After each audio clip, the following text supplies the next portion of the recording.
ఒక భార్య తన భర్తతో నేను మీ అమ్మ నీళ్లలో పడిపోతే ముందుగా నువ్వు ఎవరిని రక్షిస్తావు అని అడగగానే అది విన్న అత్తగారు ఏం చేశారో తెలుసా?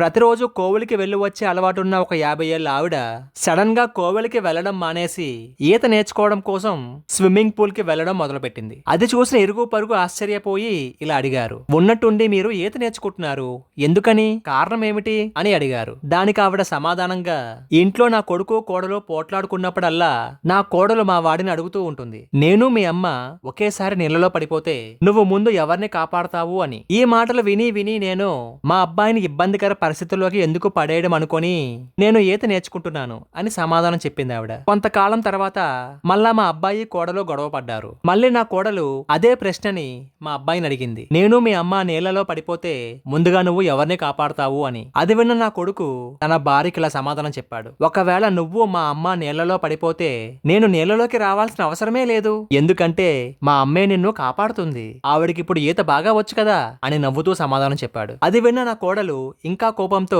ఇలా అంది, అదేం కుదరదు, నువ్వే నీళ్లలోకి వచ్చి నన్నో మీ అమ్మనో కాపాడాలి అంటే నువ్వు ఎవరిని కాపాడతావు అని మళ్ళీ అడిగింది. అందుకు నా కొడుకు తన భార్యతో, అలా అయితే నువ్వే మునిగి చనిపోతావు, ఎందుకంటే నాకు ఈత రాదు కదా, మా అమ్మకి ఈత వచ్చు కాబట్టి ఆవిడ ఖచ్చితంగా నీకన్నా ముందు నన్నే కాపాడుతుంది అని సమాధానం చెప్పడంతో ఆ సమాధానం విన్న భార్య ఆ తల్లి కొడుకుల వైపు కోపంగా చూసి ముఖం తిప్పుకొని ఉంటే అప్పుడు ఆమె భర్త వెళ్లి, ఓసి పిచ్చిదానా, ఈ ప్రపంచంలో ఏ కొడుకునైనా తల్లా పెళ్ళామా ఎవరినో ఒక్కరినే నువ్వు కోరుకోవాలని భార్య గొడవ పెడితే ప్రతి కొడుకు తల్లి వైపే ఉంటాడే, నాకంటూ ఏమీ లేని ఈ లోకంలో తన శరీరాన్ని రక్త మాంసాలను దారపోసి సృష్టించి నా కోసం తన ప్రాణాలు కూడా ఇవ్వడానికి సిద్ధపడే తల్లిని కాదని పెళ్ళాం వైపు ఏ కొడుకైనా వెళ్ళాడంటే అలా వెళ్ళిన వాడి విషయంలో ప్రతి భార్య జాగ్రత్తగా ఉండాలి, ఎందుకంటే పూజించాల్సిన తల్లినే కాదన్నవాడు మధ్యలో వచ్చిన భార్యను ప్రేమగా ఎలా చూడగలడు, తల్లిని గౌరవించేవాడే భార్యను ప్రేమించగలడు అని తన భార్యకు చెప్పి తన మనసు మార్చాడు.